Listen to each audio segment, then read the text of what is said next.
We welcome you, dear friends, brothers and sisters, as you are seated in the comfort of your homes. Stay home, stay safe, and get connected to our Lord and Savior. So this morning, we still proceed with our theme, Faith is the Victory, and this is our third episode under that theme, and we pray that you may follow us and continue hearing the Lord, giving you comfort, giving you hope, and giving you encouragement. So stay safe in your homes as you follow us on this live stream sermon for this day. Let's turn our Bibles to the book of Luke chapter 8, and we are reading on verse 41 down to 56. And this is what the Bible says as I read unto your hearing. And behold, a man came named Jairus, and he was a ruler of the synagogue, and he fell down at Jesus' feet, and besought him that he would come into his house. For he had one only daughter, about 12 years of age, and he was lying dead. But as he went to the people, they thronged him. And a woman having an issue of blood 12 years, which had spent all her living upon physicians, neither could he be healed of any, came behind and touched the border of his garment, and immediately her issue of blood stopped. And Jesus said, Who touched me? When all denied, Peter and they that were with him said, Master, the multitude throng thee, and they press you, and you say, Who touched me? And Jesus said, Somebody has touched me, for I perceive that power has gone out of me. And when the woman saw that she was not hid, she came trembling and falling down before him. She declared unto him before all the people for what cause she had touched him, and how she was healed immediately. And he said unto her, Daughter, be of good comfort. Your faith has made you whole. Go in peace. While he spake, there came one from the ruler of the synagogue's house, saying to him, Thy daughter is dead. Trouble not the master.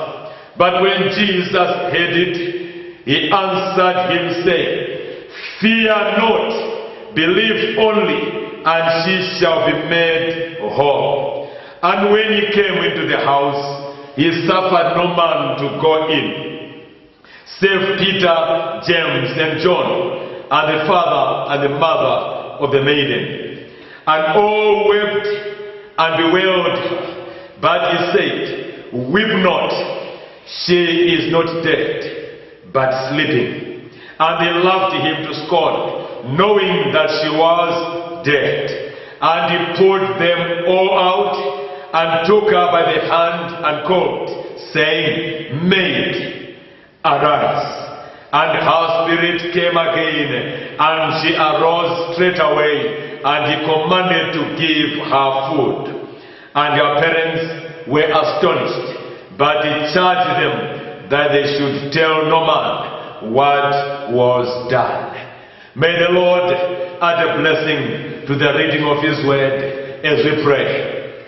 We thank you, O dear Lord, for the reading of your word. Here is a time that you want to speak this word, O Lord, unto us. Speak because we are ready to listen. In the process, you want to use me, O Lord. Use me as you have always done. In Jesus' name, amen. After we have read our passage, our message for this morning says, From fear to faith. From fear to faith. I know many parents in one time or the other, we start up even up to around 03 in the morning with a child who is sick. I know many parents have stayed up awake, praying that the fever of their child would break and the child should recover. I know many parents have been driven with anxiety to the emergency room in a hospital with a wounded or severely sick child, praying all the way that God will spare the life of the child. Our hopes for the future are bound up with our children and their children's children. If they die, hope dies as well. The future looks bleak without the children. But Jairus and his wife, they watched in horror as their little girl began to wilt and was dying. We don't know what the illness was. We don't know how long it had gone on, but it was obvious that she was not getting better. She was at the point of death. And I always imagined for some time the wife of Jairus has been saying to him, honey, you know there is this new teacher Jairus, new teacher called Jesus. He has been healing many. Why don't you go and see if he could come and heal our girl? And Jairus said, no, I know he has healed many. But you know how opposed our leaders are to this master. With my position as leader of the synagogue, I can't just go to Jesus, honey. And the wife would respond, I understand. But you know how he healed the son of that nobleman from our city? Jesus was in Cana at that time. He just spoke the word and the boy was healed. And you know, he healed the servant to the centurion in the same way. And Jairus would respond, I know, darling. I know. But neither of those people you are mentioning held the position I do in the synagogue. I'm going to take a lot of heat from the rabbis if I go to Jesus. I could even lose my position. And after some time of arguing with the wife, one day, finally, Jairus knew that he had no other choice. Either he went to Jesus with the hope that his daughter could be healed or she would die. So off Jairus went, leaving his wife at the girl's bedside. In desperation, Jairus reaches where Jesus was and he throws himself down before Jesus. And he begins to beg him to come and lay a hand on the daughter that she might get well and live. And of course, as the story unfolds, Jesus started off with this anxious father.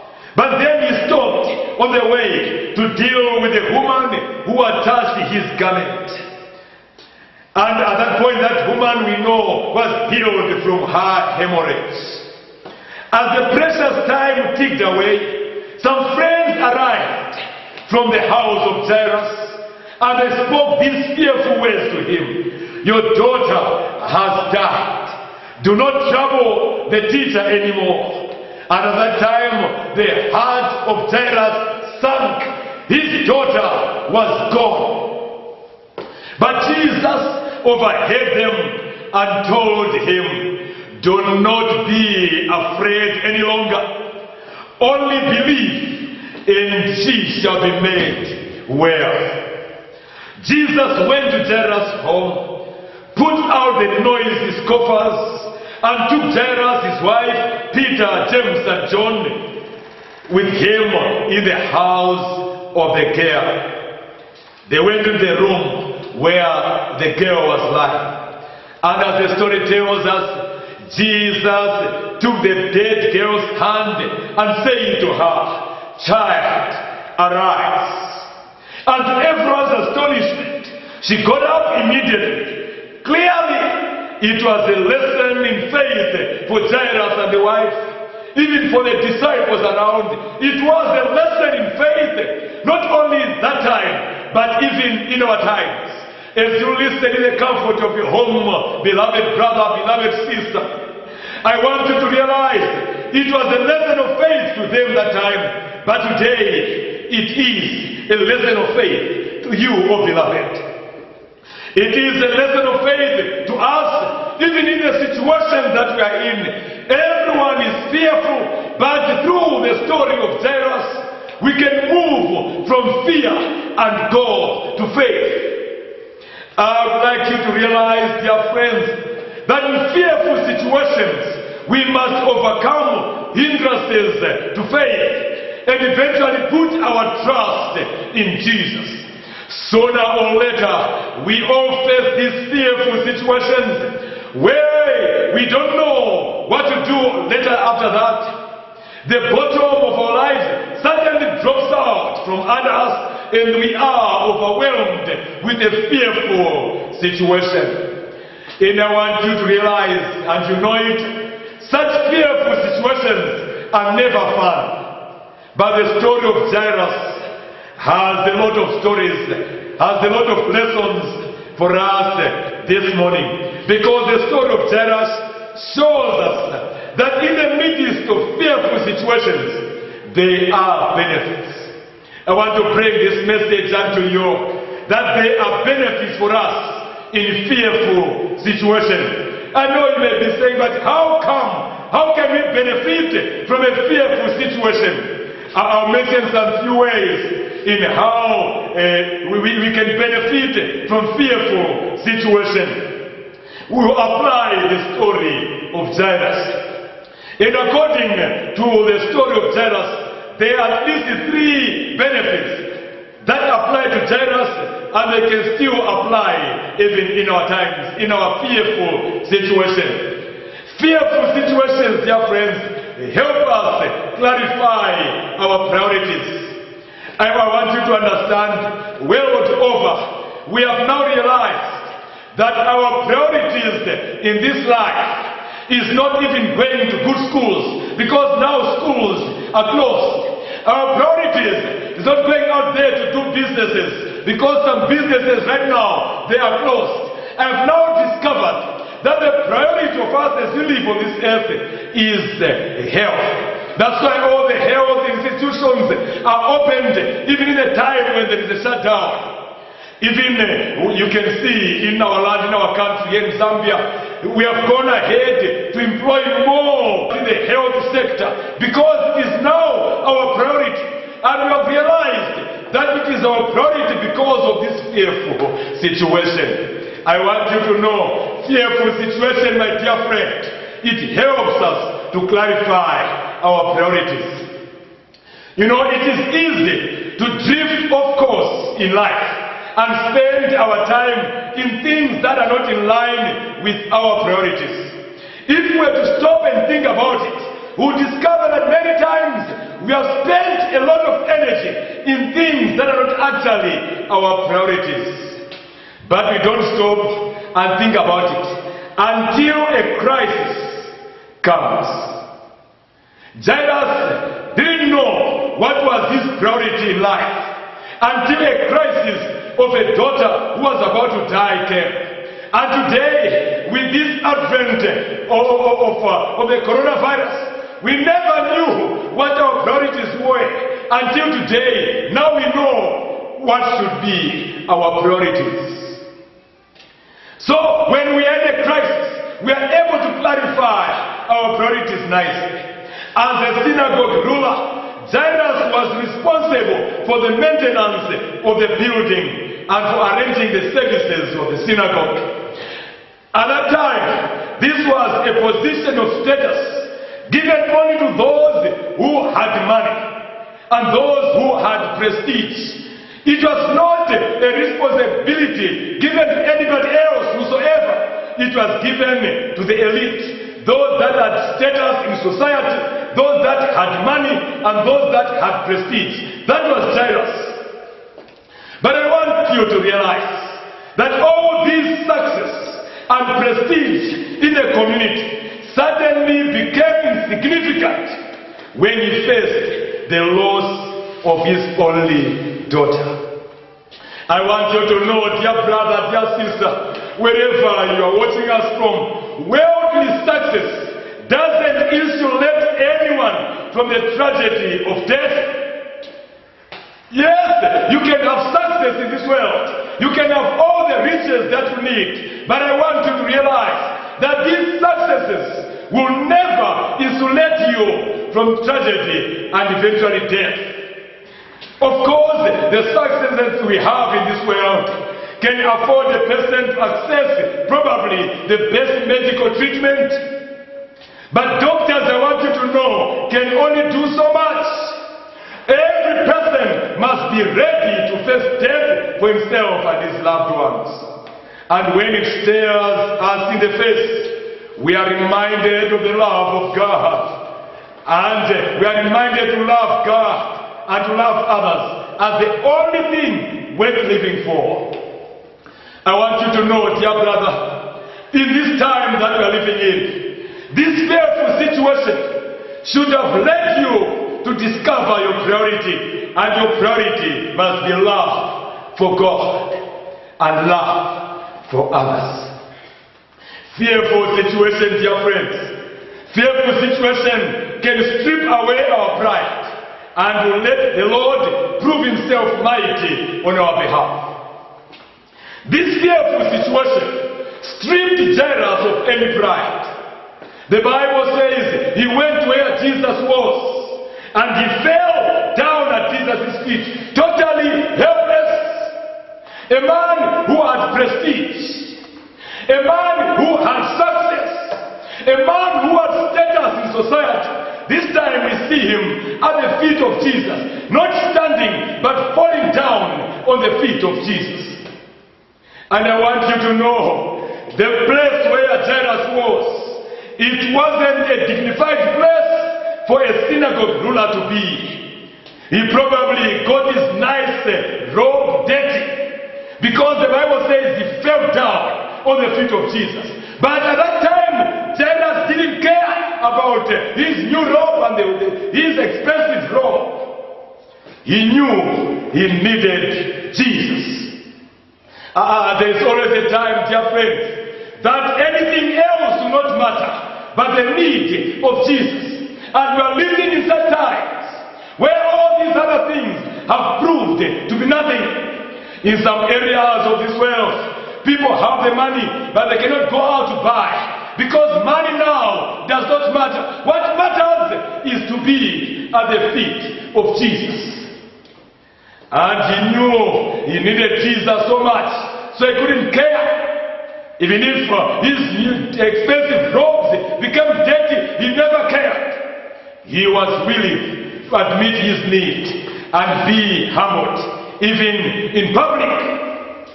I want you to know, that is what exactly gives Jesus the opportunity to prove himself mighty on our behalf.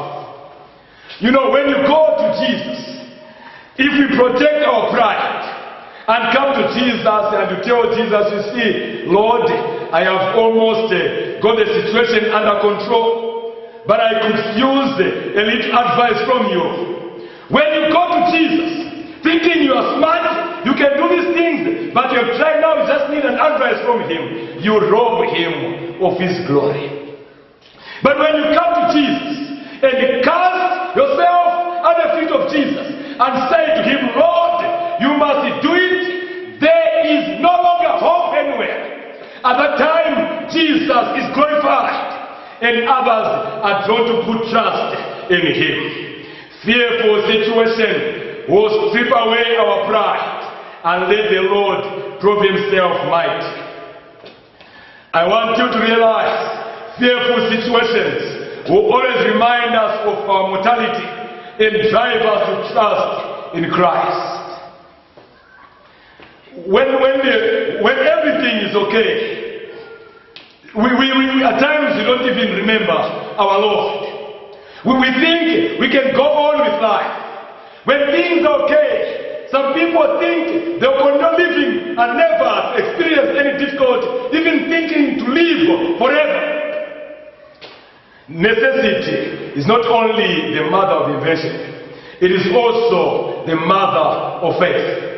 We don't trust God as we should until we are forced to trust him. Yes, there are times when things are okay, we can't trust in the Lord. But there are times again, like these fearful times we're living in, where we are forced by situations to trust in Jesus. There is nothing, dear friends, that drives us to desperation and fear like the threat of losing a child. But our fear can be God's opportunity if we trust in Him. And I have seen extreme necessity often drives a person to Jesus. Who wouldn't come to Jesus under dire circumstances? Jairus had a position of prominence. He was a high person at that time. He needed to maintain good relations with the Jewish leaders. Jesus wasn't the most popular subject among them. In fact, at that time, they were planning to kill Jesus. And Jairus was part of those. Now, chances are that Jairus wouldn't have risked their favor by coming to Jesus if he didn't have to. By his dying daughter, Jairus was forced to come and trust in Jesus.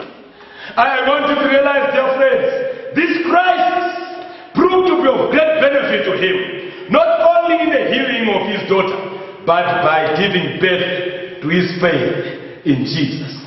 From fear, it turned into faith. And what it meant is that when you have faith in Jesus, you believe in Jesus, you will not only live with Jesus in this earth, in this life, but you still gain eternal life. So Jairus had the benefit of knowing that though I live, I'll reach a point where I'll die, and I only have to trust in Jesus. He forgot about the Jewish leaders.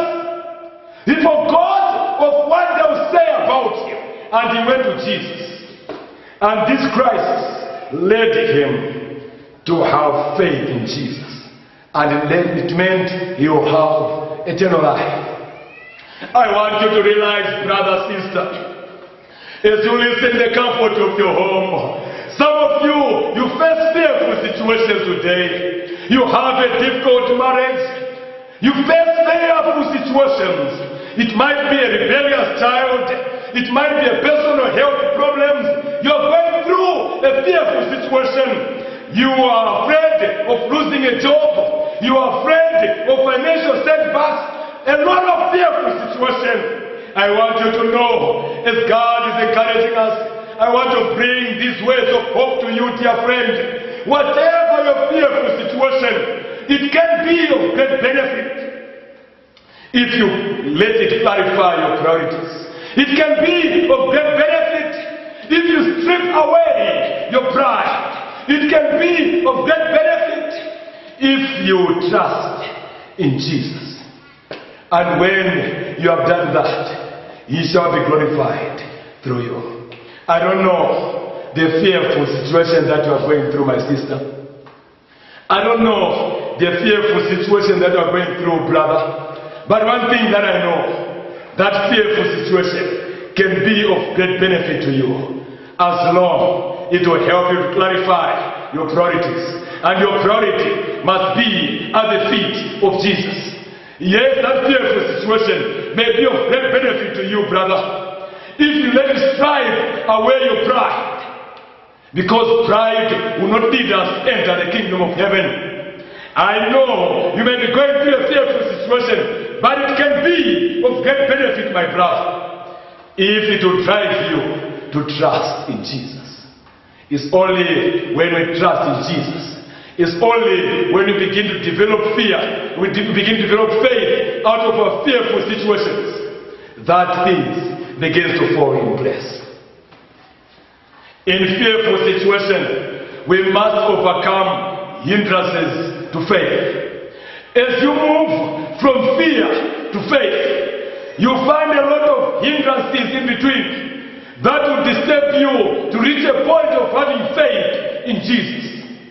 That's why our discussion says from fear to faith. Look at the story of Jairus here. When Jairus comes to Jesus, he believed that Jesus could heal his daughter. But when you read the story, you find a lot of hindrances that Jairus had to overcome. And even as you transit from fear to faith, there are several hindrances that may come your way. But I want you to know, dear friend, hold on, because you overcome those hindrances and you have faith, and the faith in Jesus. When you read the story, I have already mentioned that Jairus had a hindrance of public opinion. What would the rabbis and others think of this synagogue ruler bowing down before Jesus?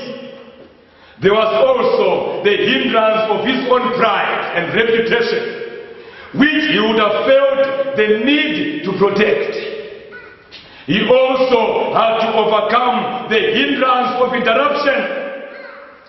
As the woman interrupted Jesus on his way to Jairus' house, I want you to imagine with me, as they are walking to Jairus' home, this woman who suffered from the issue of blood comes and touches the hem of Jesus. And Jesus stops and says, "Who touched me?" I want you to imagine with me what went through the mind of Jairus. I always imagine Jairus saying to himself, "Hey, why this lady now? Why touching Jesus now? Why didn't she touch Jesus yesterday? Why didn't she touch Jesus the other day? Why now, when my daughter is dying?" Because every second matters. This was a hindrance. And to make his fears more, his friends from home comes and they whisper to him that don't bother the master any longer. Your daughter has died. That was another hindrance to faith. They are well-meaning but misguided doomsayers who discourage us from clinging to the only source of hope.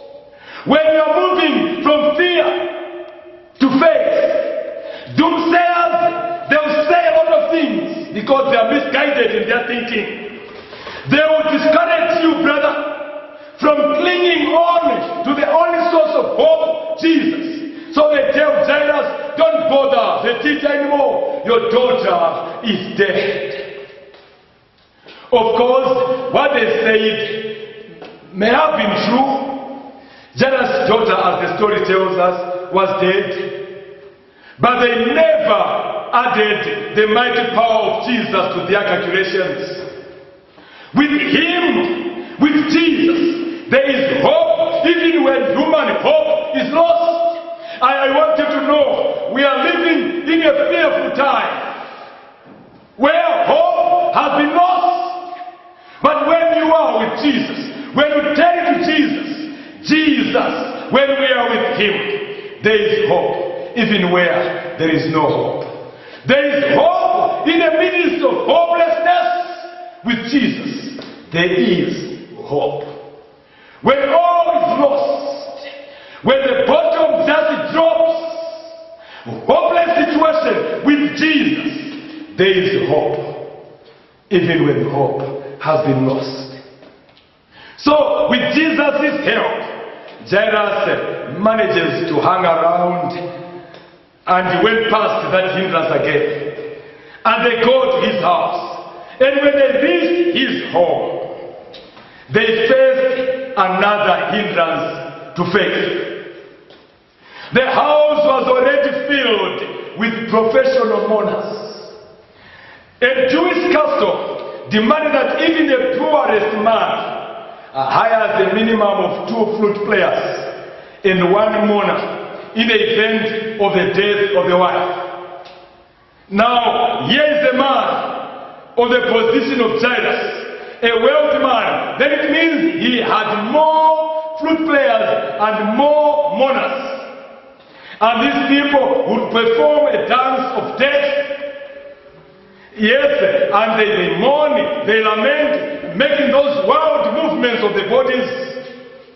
That was the thing that greeted Jesus in Jairus. That was another hindrance that was supposed to be overcome. But when Jesus arrived, he quieted them and said, "Stop weeping, for she has not died, but is asleep." And the mourners they began to scorn him.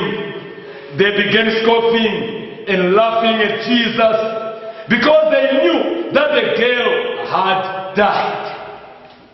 And I imagine saying, what does this man know? He has just arrived on the scene. He has not even seen the girl. How come he tells us that the girl is just sleeping when we saw her, we witnessed her dying? Even if you hear the numbers of those infected swelling every day, do not be afraid. Just trust in Jesus. You could have received the news that probably it's your neighbor or someone in your family who has this disease positive. Jesus is saying to you, do not be afraid, but just trust in him. Again, when we reach the house of Jairus, look at how Jesus tenderly deals with this little girl. He took the hand of the dead girl. And this was a defining act for a Jew. And the way Jesus dealt with the lady, he touched the girl and he showed that he cared for her. And by touching this girl, Jesus was actually telling us, he was actually communicating that he cared for her. Then he spoke tenderly to her, "Child, arise." Then Jesus told the parents who were now surprised that Gabriel something to eat. In all the excitement, that practical matter could easily be overlooked. Jesus tenderly cares for the whole person. And when you look at all this situation, the tenderness of Jesus towards this dead lady, towards this girl, must make you trust him more. Like a father helping a youngster to learn to ride a bicycle, Jesus comes alongside and cheers you that keep on going. You are doing great. And if we fall and skin our knees, he tenderly cleans and bandages it and helps us up, get up and start all over again. The tenderness of Jesus must encourage us to trust in him. The power of Jesus over death also encourages us to trust in him. For Jesus, raising the dead was as easy as raising a sleeping child would be for us. He merely spoke the word and the dead girl came to life. And each time Jesus raised the dead, he did it by speaking to the widow of 9 sons. He said in Luke chapter 7 verse 14, "Young man, I say to you, arise." To Lazarus, according to John 11:43, he said, "Lazarus, come forth."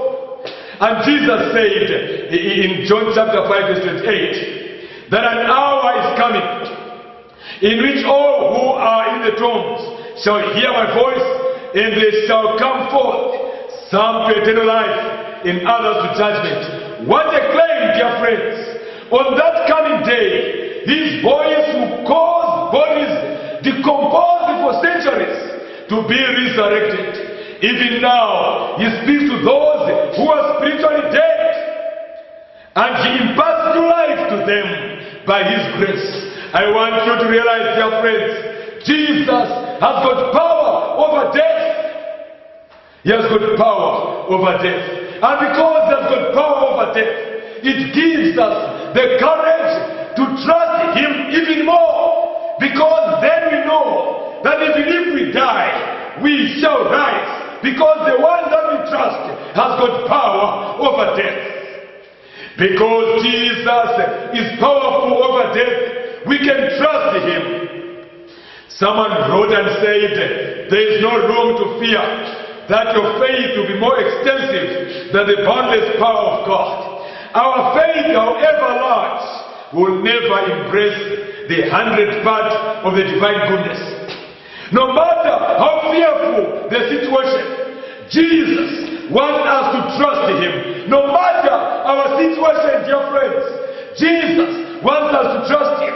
No matter how extensive the virus is in our land, Jesus wants us to trust him. I know we have trusted him in the past, and you think things are not happening for you. He may or he may not deliver us. But even if he does not, we can trust him and trust his mighty power. Even if we pray and it looks like he can't deliver us, we still have to trust him. That's why Job said, though he slays me, I will still cling unto him. Trust Jesus. Trust Jesus. One day he will speak the word, and all who trusted him will be gathered with him, triumphant over sin and death. So the daughter to tell us is now awake, and we have hope, dear friends, that our beloved ones who have died because of this pandemic, as long as they believe in Jesus, one day, someday, a voice will be spoken, and the dead shall rise, and together they shall be with their Lord for eternity. One day I know the word will be spoken, and all who trusted Jesus, all who trusted God, will be gathered with him, and they will be triumphant over sin and death. Dear brother, dear sister, however fearful your situation, Jesus is for you. Don't fear, just trust in Jesus. He wants you to move from fear to faith in him. Jesus is the only one who can calm our fears, because he alone conquered even death. He is the only one who can calm our fears. He is the only one who can calm your fears. You can move, brother, from fear to faith. Jairus moved from fear to faith until the daughter was raised from the dead. You can as well move from your fearful situation. You can move from fear and go unto faith.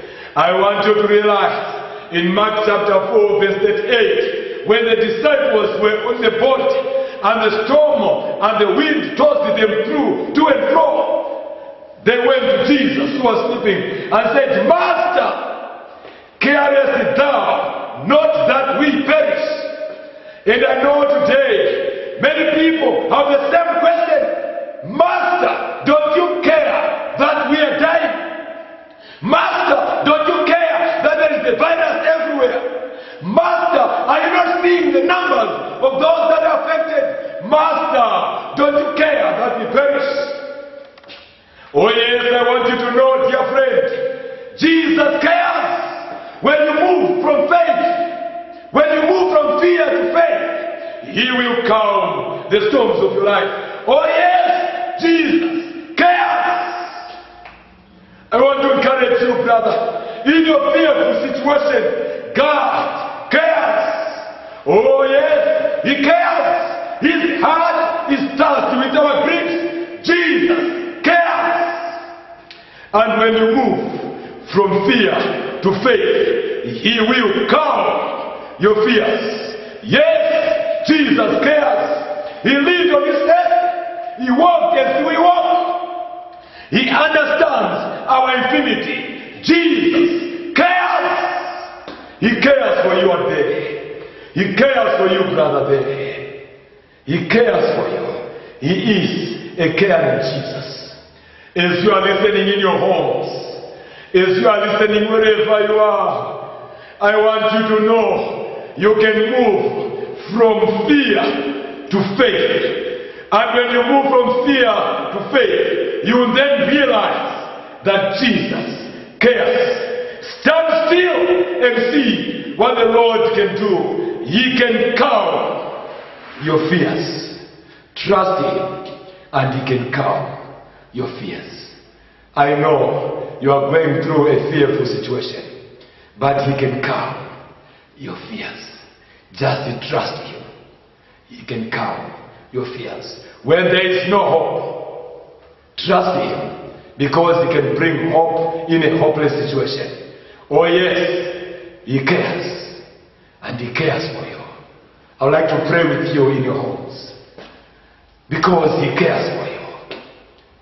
Shall we pray? Our dear Heavenly Father,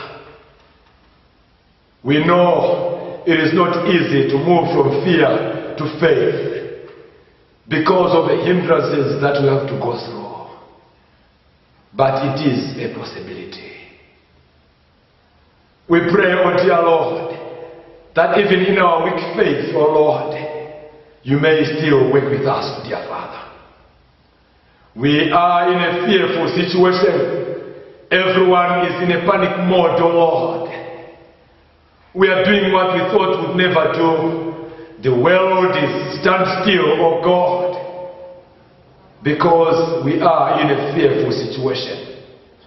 And right now, after you have spoken your word, somebody has been in a fearful situation, but your word has brought comfort to somebody, oh dear Father. And I know there is one who has made a decision to move from fear unto faith. There is one who is basing his faith unto you, O dear Lord. He is growing faith in you during this fearful time, O Father. Accept such a one in the name of Jesus. Dear Lord, we know you care. You care for us, O dear Lord. So this morning, we cast all our burdens unto you, because you are our burden bearer. Take care of them. We thank you because of heard our prayer. In the name of Jesus. Amen. We invite you, dear friends, to always be with us. This coming Sabbath will still be with you. Follow us all the times and hear the Lord giving you the words of comfort. We thank you for your time, and we know you always follow us and be with us.